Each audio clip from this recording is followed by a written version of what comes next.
Hi and welcome to this week's video. I'm Tooby, I'm a GP in New Zealand, and today I'll be talking with Lou, who is a nurse turned entrepreneur and now has turned back to being a nurse and also an entrepreneur. So we're just going to introduce Lou now. Welcome to the show. Thanks, Jo. It's a pleasure to be here. Pleasure is all ours. So what we'll do is we'll get a rough outline of your career path so the viewers have an idea of how you've progressed through your career and the different paths you've taken. And also, I think what would be particularly interesting is to work out at your pivot points what made you change career and what risks were associated with that change and whether the risks paid off or not. And maybe if they didn't, what you learned along the way. So yeah, perhaps you could start just by telling us a little bit about yourself and your career path to date. Cool.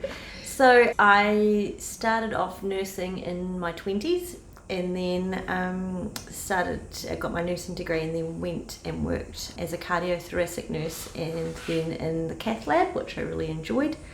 And then as we started having kids, my husband and I got an opportunity to purchase a supermarket up here in Nelson, and we sold up everything we had and moved on up, which was cool. Then we bought another supermarket, a bigger one, and that went okay. And we sold that again, and then I'm back nursing, and I'm back practice nursing. Well, started practice nursing actually, which I'd never done before. Cool. Yeah, that's quite almost two very different career paths there. Yeah. Supermarket owner and nurse. And just for viewers who might not know, well, I was thinking practice nursing, we should just qualify that is primary care nursing. So I'm a GP, I work as a family doctor, family physician in a small practice, which I am one of the owners, and actually Lou is one of our lovely nurses. Yeah. So she works at our practice or our surgery. Mm-hmm. But also you've got another side hustle on the go at the moment, haven't you? Yeah, I have got a bit of a side hustle. Well, the side hustle has been going for about 18 months really, and I was just thinking to myself, really, probably once I started practice nursing and out of business ownership, I really thought, I was working 3 days a week and it was great, and my feet got just a little bit itchy, and I was like, what else can I've learned all these skills through business ownership, and what could I do? And dare I say it, nursing is a fantastic job, but we're not making millions, and there's just limits to what you can get up to financially. I would say there's limits really. So I thought, well, if I had a wee side hustle, what could I do? So I really love teaching people, patients, and but I also love CPR and teaching it really. And just I always think, if you could teach one person, if you could teach 1,000 people actually, and only one person ever had to use that skill to save a life, man, you really have.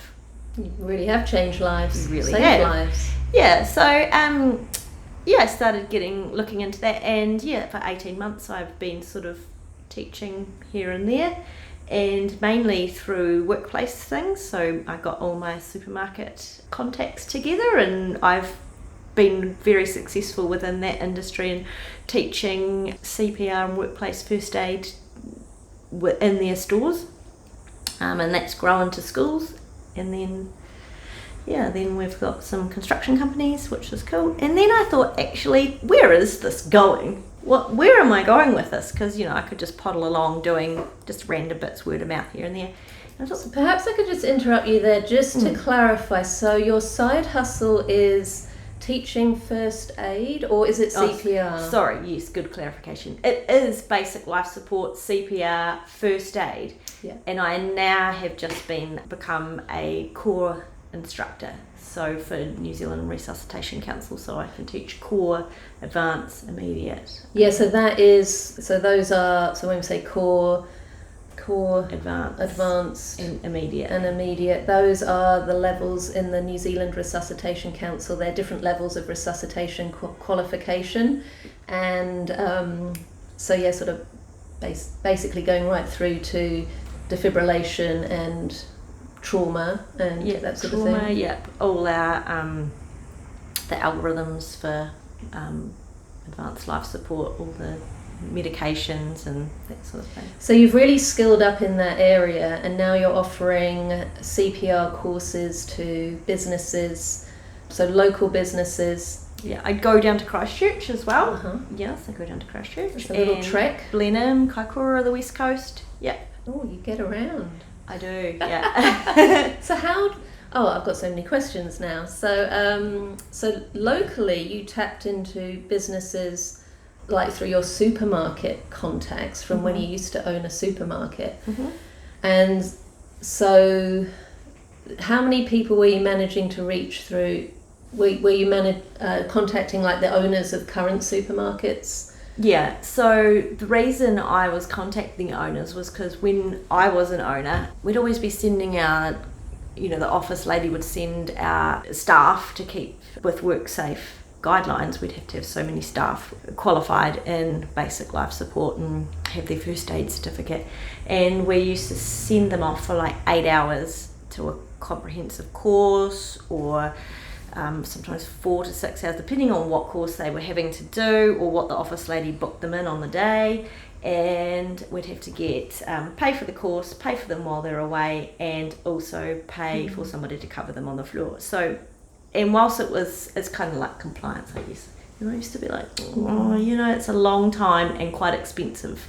So I contacted the businesses and asking them also about, I've got this course that I can deliver. I'm a qualified trainer and I will deliver it, but I'll specify it to within the industry, and it will be 3 hours, and I will come to you and I will use your equipment and we'll talk about your policies, your procedures within your workplace. And that's how I sold it to my previous colleagues from ownership. Yeah, that's a very inviting proposition, isn't it, to come on site and use their equipment, which is actually a lot more useful in real life, heaps more useful in real life if there was actually an emergency on site. Yeah, and running scenarios in the supermarket as opposed to, you could be on a course running a scenario with someone, forestry worker, running it with a nurse care, nurse from a nursing home, from a lifeguard to whatever. But I think it's more beneficial when you're doing it in your team, in your group, at work. Absolutely, yeah, that makes sense. And we do that at our practice as well, don't we? I mean, obviously we're in healthcare, so it sort of makes sense, but now it seems it's really relevant to other businesses, isn't it, to do your training in your work environment. Yeah, and everyone's workplaces have got defibs, and I don't know how many times I would say, who knows where the defib, and they're coming to this course and 3 people out of 10 will go and someone will say, it's at the front, the kiosk out the front, and all the other stuff that's there, so we go and get it, and it's good. Yeah, fantastic. So if I take you back to the beginning of your career, I mean, at the very beginning you left school and you became a dental nurse, I think. But then you got married and decided, well, you're probably a great dental nurse, but you probably love it. But you decided early on to go and study to become a nurse. And can I ask how old you were around that time? Yeah, so I was 23, 24, I think I was. So I'd been married for like 3 years by then. Really young, married to my sweetheart. Yeah. And still happily married. Absolutely. To your sweetheart. Yes. And once you qualified as a nurse, did you go straight into cardiothoracic nursing? Yeah, I did. At St George's Hospital in Christchurch, and I absolutely loved it. So that is, for viewers who don't know, perhaps, I think most people know what cardiothoracic is, but if you don't, it's cardiac or heart surgery, open heart surgeries. And some lung surgeries as well. We're a private hospital, so... So kind of major surgeries in this area. Yeah. Yes, you've got it. Lungs and heart mainly, because that's kind of... all that's in there. That makes was that high responsibility? All nursing is high responsibility, but was that you were nursing potentially really sick people probably coming in for surgery. They were probably pretty poorly, and then having a major, potentially life-threatening operation, and then nursing them out on the other side. So that was probably pretty hardcore nursing. It was at times. I learnt so much from that, and it was the people that I worked with and that I nursed that I, people coming in, they're so vulnerable, and then there's, young people having it done, the vulnerability to the older people having it done, and just nursing them around those aspects, the responsibilities they had at home and stuff. So really caring for them as that person was really important, as well as all the medical stuff, absolutely. But that for me, I took a lot from that, actually, the people, and because it was major surgery, and whilst it was day in, day out for us, and we're like, yeah, you'll be all right, you'll be fine, come on, we'll do it, we'll have you up and walking in a few days or whatever, or the next day. And they were really, really afraid. So you really connected on a people level, and were interested in their social setup and their home circumstances, and so that humanness connected with you. And then I'm very intrigued, so how do you go from that job to owning a supermarket? Great, that's a great question. So from there, Mark and I actually moved to the UK for a couple of years, and Mark did a totally different job. He was in the supermarket industry to start with, started from the bottom, sweeping the floors, and when we left, he was managing a in-store bakery in a supermarket, and he was like, nah, I'm not doing that. So he worked and did something else, and I worked nursing, and I was the breadwinner while we were overseas. It was great. And then we came home, and Mark was like, oh my god, what am I going to do? We're pregnant. He needed to get a job, and he was like, what are we going to do? And just the opportunity arose, actually, to go down. He ended up getting a job back at actually Fendleton New World, and did the bakery there. And then from that, he was inspired by some really cool people he worked with to go down the path of ownership. So we went down that path together. We had interviews and we had foodstuffs, and we got approved to buy a supermarket. But what that meant for us was actually, we'd already had a house, we'd built another house. It was the earthquakes and a baby on the way. Actually, so this is in Christchurch, where we had a huge earthquake. How many years ago now? About 14 years ago, I think. It was, 15 years ago. And it caused an awful lot of upset and disruption, and lives were lost. So you can imagine it's certainly the worst earthquake that I've lived through in New Zealand. Luckily enough, I was in Nelson, but and actually I was in the UK, so I wasn't here either. So I just sort of come back, and then. So you arrived. Did you guys arrive after the earthquake? Yeah, we came back in the April, and then we built a house, and we built another house, and then we had a baby. Then we sold that, built another house, had another baby, and then we were like, right, if we're going to do this, we need to sell everything. So we ended up taking a punt and selling the homes, and just sitting there with some cash ready to buy a supermarket. It makes sense now, knowing your husband's line of work. Yes. And so you basically came back from the UK, and you didn't have a job at that point. Actually, you were a mum. About to be a mum. I had to go back to nursing, and I nursed for about 6 months until I had Charlie. Yeah. And then, so you're busy being a mum, which is a full-time job, and a very important one. Absolutely.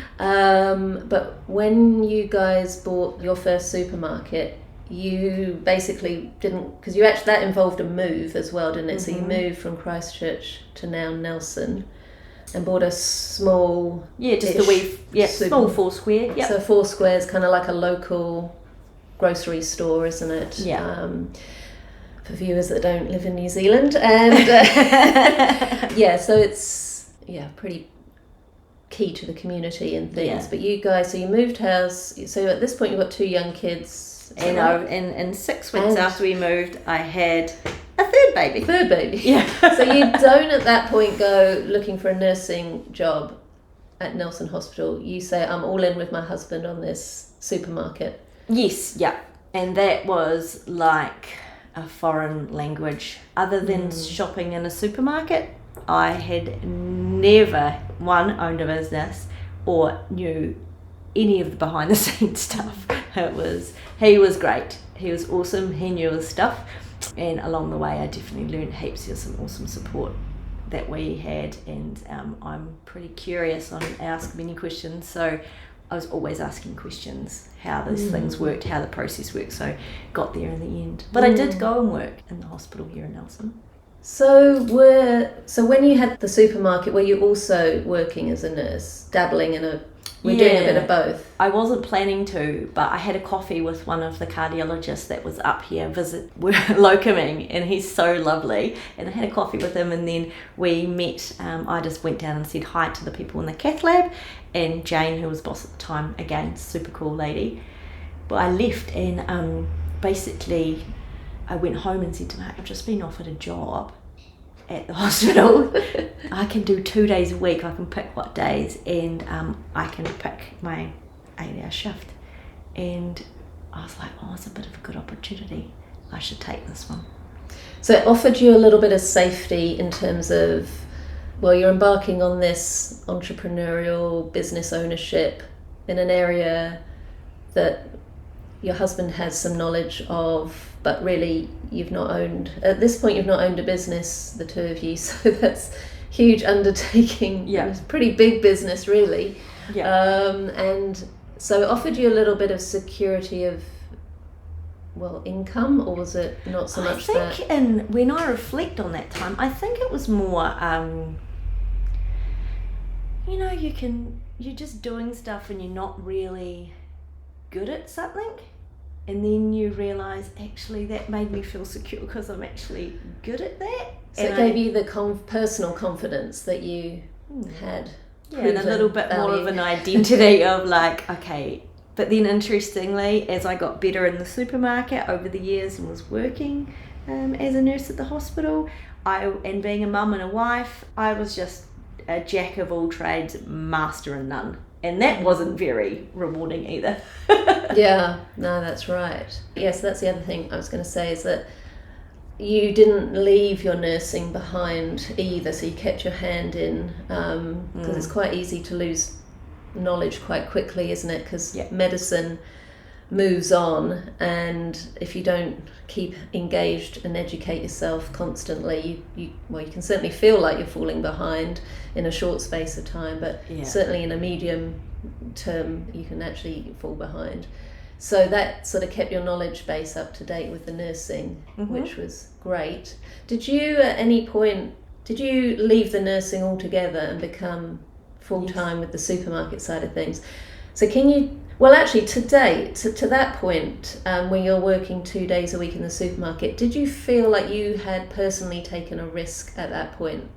Or did you feel you'd sort of hedged your bets because you got a bit of nursing and a bit of supermarket? How did you personally feel? Or did you feel like, oh, I'm in... No, I think just the support with Mark, to be honest, I felt like we'd really talked about it. We've got real good comms at home, and we decided that, no, this was a really good risk to take. It was not a huge risk. It was a proven business model, Foursquares around New Zealand. It's a proven... So it's like a franchise? Yeah, basically. Franchise operation, yeah. There's a cooperative, and then you own your little bit of franchise, but you are the owner-operator, so yeah. Have you got any takeaways from that point in your life? Had you learnt, because you're sort of starting to pivot a bit now, or at least... So takeaways from that point, it's not always good to spread yourself too thin. The satisfaction for me wasn't there after a while. I didn't feel good at anything. COVID hit. The supermarket went mental, gangbusters, and the hospital and the cath lab went super quiet, and I was really needed in the business. So I decided, okay, actually, right, here's the opportunity to resign from a nursing role and then really go 100% into the supermarket role. So COVID was the pivot point. It was, and being a local supermarket, people were shopping locally, so you guys were really a key part of the community at that point, providing much needed food and water, because we weren't allowed to really travel beyond a certain distance and things. So having a local supermarket, everybody in that vicinity was coming to you guys. Yeah, and it was a great time. I loved that time. I loved it. You know, we like you guys, we had to keep working. We were part of the essential service. Essential service.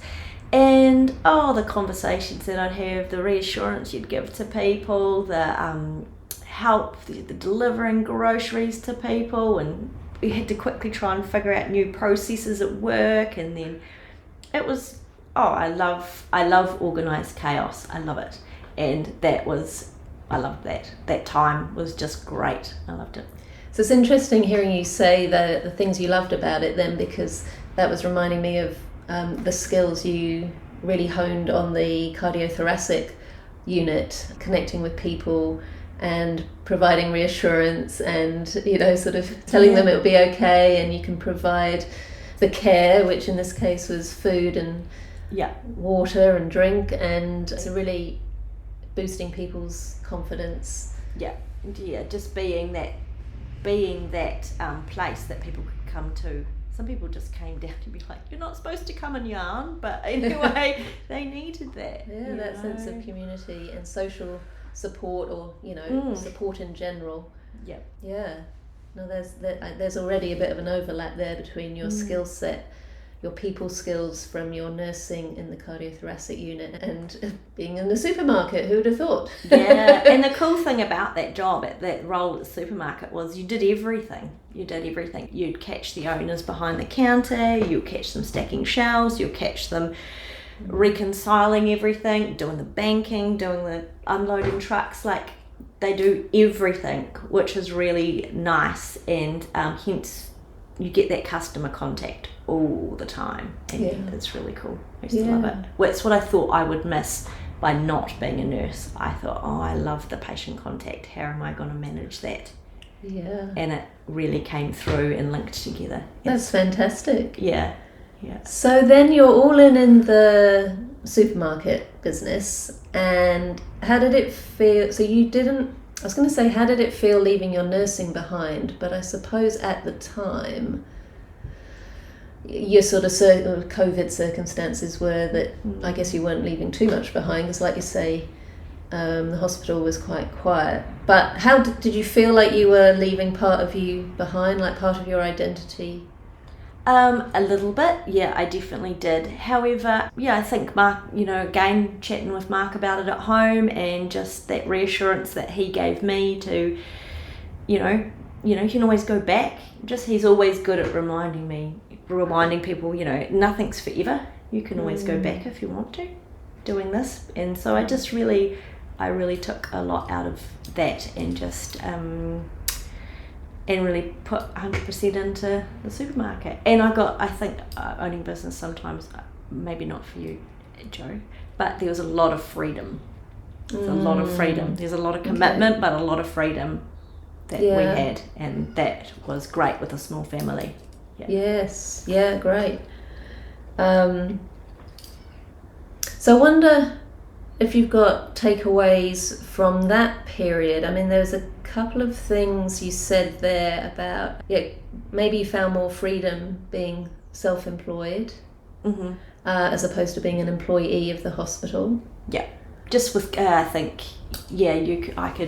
no one was going to ask me if I nipped home and put the washing on, or the kids had a sick day again, or I don't know, like I wanted to work from home today because I needed to, or actually, do you know what, I'm going to take Friday off because I'm going to have a long weekend. There's just, whilst in my role currently, I can very flexible in that, which is very nice. I think that's one of the best things working for Rata.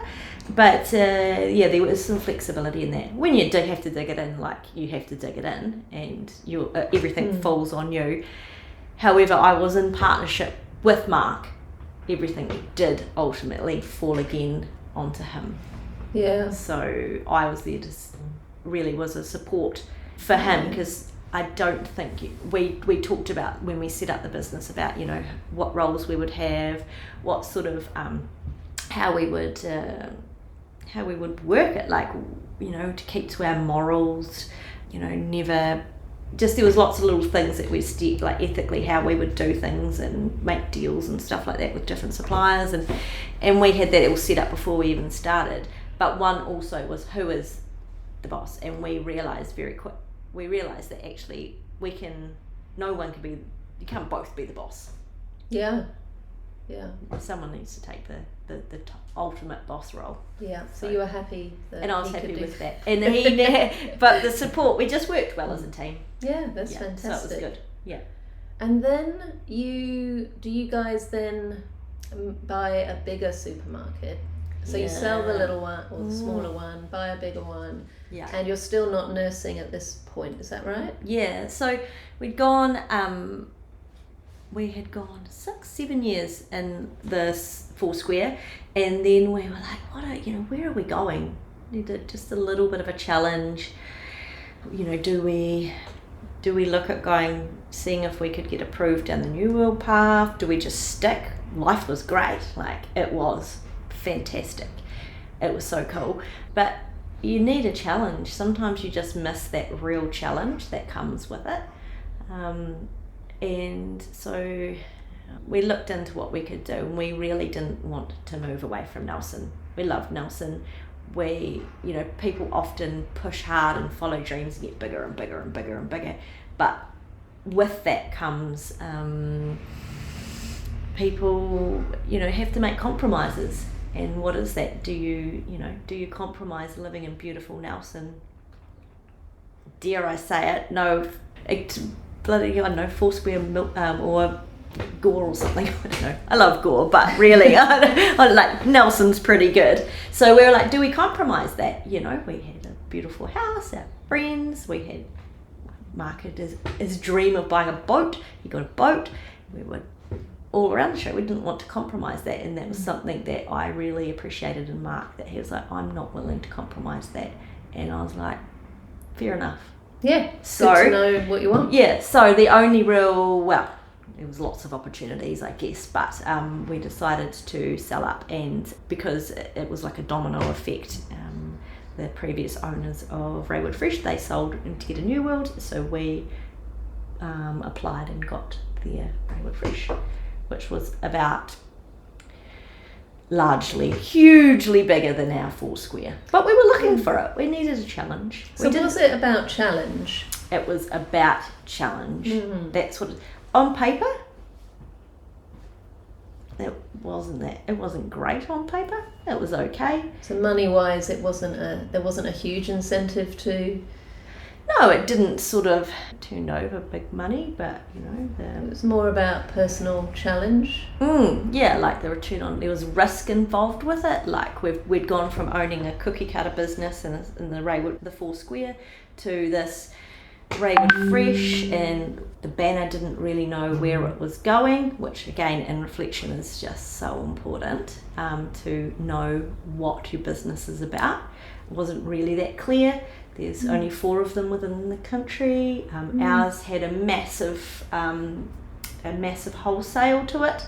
So you saw the shop, that was 25%, and this whole wholesale business was another 75%. We had trucks, logistics, 9 trucks on the road. We had a butchery with a shop. We had a shop. We had 2 sites. There was another site that we had as a massive so Raeward Fresh is a supermarket. It was. Okay.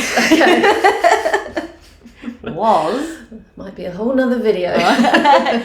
Watch here for part 2. Yeah. So Raeward Fresh is a grocery fresh product. I say produce. Is that right? So you're not selling kind of tissues and super glue and scissors and so the main thing was fresh, your fresh produce and meat, like that was initially its green grocery stuff, and then it kind of got a bit some grocery, and then you had all this cheap, really good quality but really affordable fruit and veg, nice meats for your barbecues, that sort of thing. And then it had all this high-end grocery stuff. So, who was coming? All these people trying to buy fancy tea bags and coffees and bits and bobs, or were they coming for really good produce? So you didn't meet the market that well. It just didn't know where it was. Okay. And so was that a bit of a risk in hindsight? Was it a risk Yeah, we'd talked about the risk. Mark had been in the industry for his whole career, except for the 2 years in London. So he's seen things come and go for yonks, like 20 odd years he's worked within all the banners, and which is New World, Foursquare, Pack and Save, and Raeward Fresh. And we knew there was a risk. Did you realise did you identify the risk that it was? So maybe the risk is actually the brand not knowing where it is in the market. And did you recognise that was a bit of a problem before you bought in? Yeah, so we knew that. It wasn't new. All the stuff, all the risks, we knew about what it looked like on paper, what our return on investment would be, what could go wrong. We knew about that stuff. But do you know what? We were still really happy to take the risk. We wanted to stay in Nelson. We needed a challenge. And we took the risk. And I don't think either of us, I remember sitting where we were sitting when we were like down Rocks Road, and we were like, oh Jesus, what do we do? What do we do? Are we going to take it? Are we not? Are we going to do it? Are we not? And we both looked at each other and we were just like, what do you reckon? And we were like, but let's do it. Sorry, you only live once. Edit that. Yeah, you only live once. And we were ready for a challenge. So we did it. Yeah. And we're not, Mark and I aren't massive money. Money doesn't drive us. I mean, a little bit extra money would be great, but money aren't drivers for us. So it's more personal challenge, personal ambition, and just seeing how, what you could do together as a couple. Yep. Are you missing nursing at that point? No, I was like, head down, bum up, right, let's get this going. Like, we went from 13 staff to 92 staff over 2 different sites. So that had its own things happening, and but anyway, it's definitely that was a massive learning curve, one which I have some regrets, but ultimately absolutely not. I've had my biggest learnings over those 2 years of owning that business. I would add with it hands down. So you got what you set out to get in terms of the challenge and learning. The challenge, definitely the challenge. Yeah. Definitely the challenge. Do you regret buying the Raeward Fresh? Do you look back and regret, like, was it too much of a risk? Was it too challenging? Was it stress you didn't need? What I look back on is I watched my husband become really stressed. Really stressed. And he, which wasn't really nice to see. I didn't want him, because I think from my nursing career, I've been really good at learning to, you go to work and then you will hand over. Whenever your shift finishes, you just hand over to the next person. You turn up and you just get a handover and off you go. So I would walk out the door every day of my working, even now, I just walk out the door at 4:30, dare I say it, Jo, and I'm like, cool, what do I get on Monday when I get to work? I do not have to think about it. So it's ingrained in me to leave it at the door. And I guess it can't be. That's a business that, and most big businesses, certainly in the actually I'd say most big businesses or any business owner, you cannot leave it at the door. You can't just not acknowledge something. Yeah, I'd say any business really. And there's never enough hours in the day. Yeah, that's right. But then hubby's getting stressed, which is making you stressed probably. It's a gradual stress because I mean, time and hindsight is so good. It's great to be able to reflect on things, and it was just so gradual, and is in such a better place now. Yeah, great. So you ended up selling Raeward Fresh. Yep. And at that point, then you're in another pivot position career-wise. So basically, maybe just tell us a little about what made you. So basically, you return to nursing, and you come to general practice. So that's a career pivot for your nursing career, because you had been in the hospital system. Now you're coming to primary care. Yeah. And you come to us, thankfully. Yeah. But so there's a little pivot point there, but also you're leaving the entrepreneurial world of business ownership and leaving the supermarket behind, selling the supermarket and moving on there. So that's quite a big transition. So what did you think there were risks actually? Yeah, well, I guess there's a long story around the actual selling and acquiring of that business, so that will be just that's where all the learnings came from. That is another video. Oh, I don't think so. Anyway, so so that wasn't a typical sale of a business, but it sold and we got out what we put in, and that's great. Mark went and worked for them, and he really wanted to see that through. He wanted to make sure that, because we knew the complexity of it, and he didn't want it to just be like, here you go and figure that out, because it was very complex. Is that what happened to you? Were you sort of handed the reins and off you go, or did you get a bit of a handover? Bit of a handover, but yeah, the complexity of that was outrageous. Yeah, so Mark continued to work for them, and he felt like I'd left him to hang, basically. He wanted to see it through. He's a really honourable man. He didn't want them to be left in the lurch, and so he did all the transitioning. He still works for them now, and I think he got a bit of, I think he did feel a bit resentful at times, because I got to go and get a new job and go back to nursing. Yeah. And I got a great job. I love it. Wasn't going to go to the hospital. I've had some great employers over my lifetime, and I'm not saying that when I worked at the cath lab I loved who I worked with, but I've had very high standards of employers, and I didn't want to go back to the hospital because I didn't feel that met my criteria. Okay. So what were you looking for at that point then? I'd gone to Manuka Street, so another private hospital. I thought that might be an option, and I would have done anything really. I looked at some managerial roles in medical places, applied for a few jobs there, and then I saw the one with Rata, and I was like, I want to work there. And we scooped you up. Yep. It's happily ever after. Yeah, absolutely. And again, once you've got a high standard of what being an employee is like, you guys provide that absolutely, and I wouldn't go anywhere else. Like, I do have a high standard, and I'm not afraid to say that actually, because I've spent a lot of time there, and I have expectations, as your employer has expectations, but I do have expectations, and they've been met. Oh, well, that's very good to hear. Yeah, we like to think we're good employers. Yeah, we do try.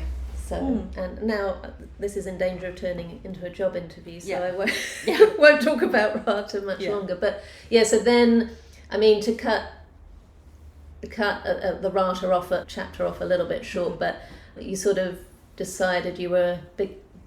Was there something about the stability of having a job like the primary care practice job that enabled you to, we don't pay you enough, clearly. That's something I've learned. That's my takeaway. We need to pay you more so you don't want to know have what a side hustle.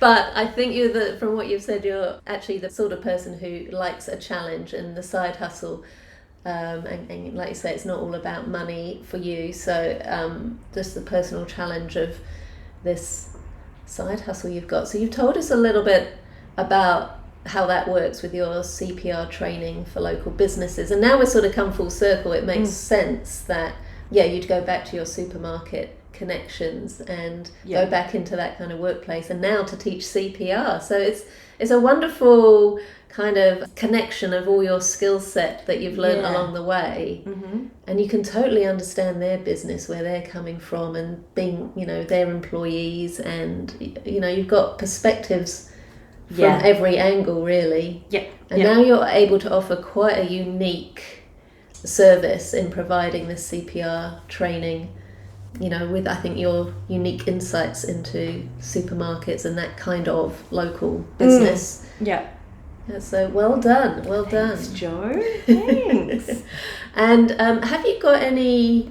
I mean, the takeaways I sort of jotted down so far, we've covered. I think that maybe there's other things you've learned along the way. So I would be keen to know if you've got any kind of snapshot learnings for us. But just to recap, when you spread yourself too thin, you can be in danger of decreasing your job satisfaction.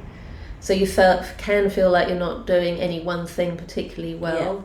Yeah. And I know I've sometimes felt that, being a mother and being a doctor. It's like trying to do both roles. You feel like you're not really doing either. But also you work in your business as well.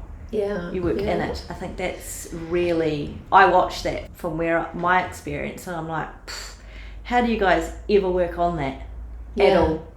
Well, there's that old saying, isn't there? If you run a business, if you're working in a business, you've also got to remember to work on your business, and it's often very difficult to do both of that. So if you're like in a business like me, where you're basically employed by the business, for want of a better word, but I'm contracted to the practice to be a worker.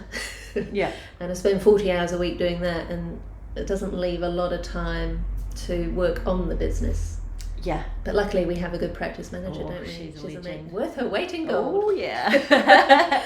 So there was that about spreading yourself too thin, which is interesting. And also, your husband said nothing is forever. So when we're talking about risk, you've got to feel a certain amount of comfortableness about the risk. But in essence, sometimes if the worst case scenario happened, can you just go back to what you were doing? And if the answer is yes, maybe the risk is actually worth taking. Maybe it's not as big a jump. I think it's totally a perspective. Like, I don't know, when we were building some houses, we were quite young, and I was like, I don't know well to do this and keep these houses and blah, blah, blah. And he was like, worst case scenario, we just sell them. And I was like, oh God, you did right. Worst case scenario, go back to nursing. And that's that entrepreneurial mindset, isn't it, where you can figure a way out of what might even be the worst case scenario, and just regroup and start afresh, start again. Yeah. So I commend you for that, because not everyone has that energy. But also another takeaway for me was that you said you found, being a business owner, the freedom that you got from being that. And it's not necessarily like that for everyone, but it is different from being an employee, especially on the kind of shift work that you would have been on being a nurse, and the demands of really being at someone else's beck and call. And often you don't have much say when you're a nurse either. If a colleague rings in sick at the last minute, someone has to go and cover the shift and that kind of thing. So, and I guess many jobs are like that, but you really are providing a life-saving service, so you have to go, don't you? Yeah, you're very much obliged. So if you came straight from hospital nursing into primary care nursing, you wouldn't have got that insight of being an employer and even an employee, really, because you see it from the point of view of your employees as well. So you're now working for, effectively, we're a private business.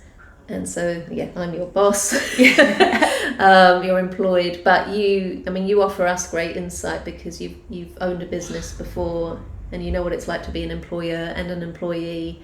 And so you bring a lot to Rata, having that background, which I guess you wouldn't have had if you just come. I think you would be a different employee if you'd come straight from the hospital to us. Yeah, definitely. And there's so much to be said, like we were talking about, wasn't you and I talking about, like there's so much to be said about just appreciating people, workers, really good people that just like to work. I also really just like to work too. But that perspective of like, I don't know, how much stock, I look and I think, oh, how much stock have we got in the cupboard there? Or should we have that much? You know, like, oh, I shouldn't have given away that dressing. That's a bit naughty. Well, but there's those sorts of things that I'm like, but I do, like, they're constantly on my mind, you know. How much I sat on triage today, how much money did I make the business? None. So they're all the thoughts that go through my mind when I am working now. I think about how I can make a difference in a different way, I guess. Yeah, interesting. Yeah, it makes you a special kind of employee, so thank you very much. Oh, no. I won't worry about the dressing that you gave away for free. Yeah. I'll scratch that. Any other takeaways for us today, Lou? Any particularly around, you know, making career pivots or... Yes, I did put some down actually, especially when the learnings that I've had, definitely, and going through this building this new business, which has been so cool, which is quite different from just going in and buying an established business with all the processes and stuff in place. I put here my one is just believe in yourself. I think is a big thing, which pre-owning the supermarkets or actually Raeward Fresh, I probably didn't believe enough in myself. And after when Raeward Fresh had gone, I was like, actually, I really believe in what I can do and what I've got to offer and my abilities, and it was a great learning experience. Wow. And to believe in yourself. Yeah. You want to trust your knowledge, trust your abilities. When you know your stuff, it's easy to make things happen. So just do it, and never a perfect time. There's never a perfect time to do it. Like if you think, oh, I will go and do this new business and we'll do it, you know, when I've got more money behind me, when I've got more things in place, just get on and do it. There's never a good time. I like that. Don't wait for perfect timing. Don't wait for perfect. And I think perfect's really hard to achieve. Doesn't exist. Oh yeah, I used to strive for that. Now I'm not so. But timing, number 2 is timing. Good things take time. You need to build, and you need time to build strong foundations and work on the processes just step by step. So take time. You know, years ago, you know, old people were like, just take your time, love, or things will happen in time, and you'd be like, oh, go away. But actually, you know, to sleep on it and think about it overnight, sleep on it in the morning. That's time, taking time, and things will be a lot clearer and not rushing things. So time. So if you feel like you're forcing a decision, don't force it. Just give yourself another night.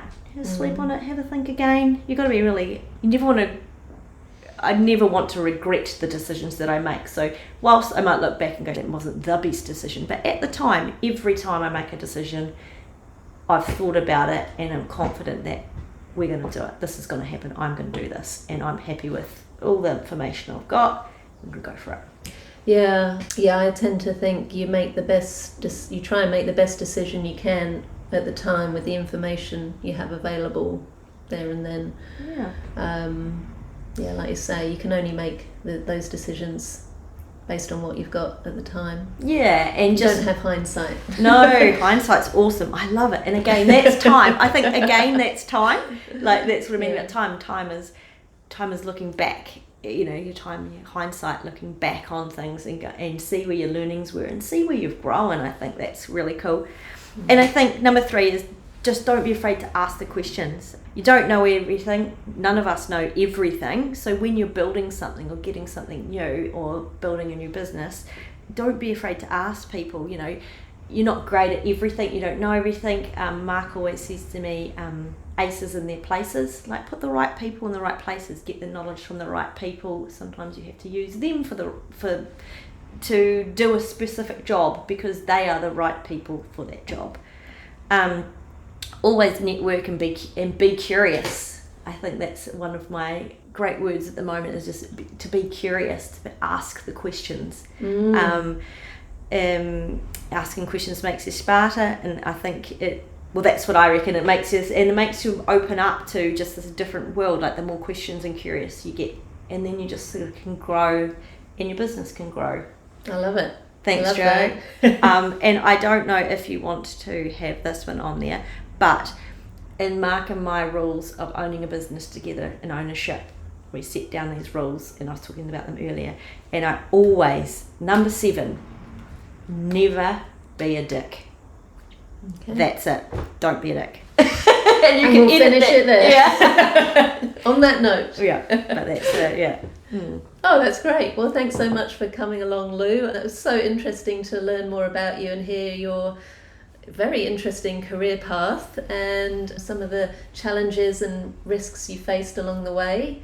And I mean, look at you now, doing amazing. Yeah, I'm really enjoying it. So it's thank cool. you. And yeah, you're definitely not a dick. Cheers. Thanks, Lou. Thanks. Bye.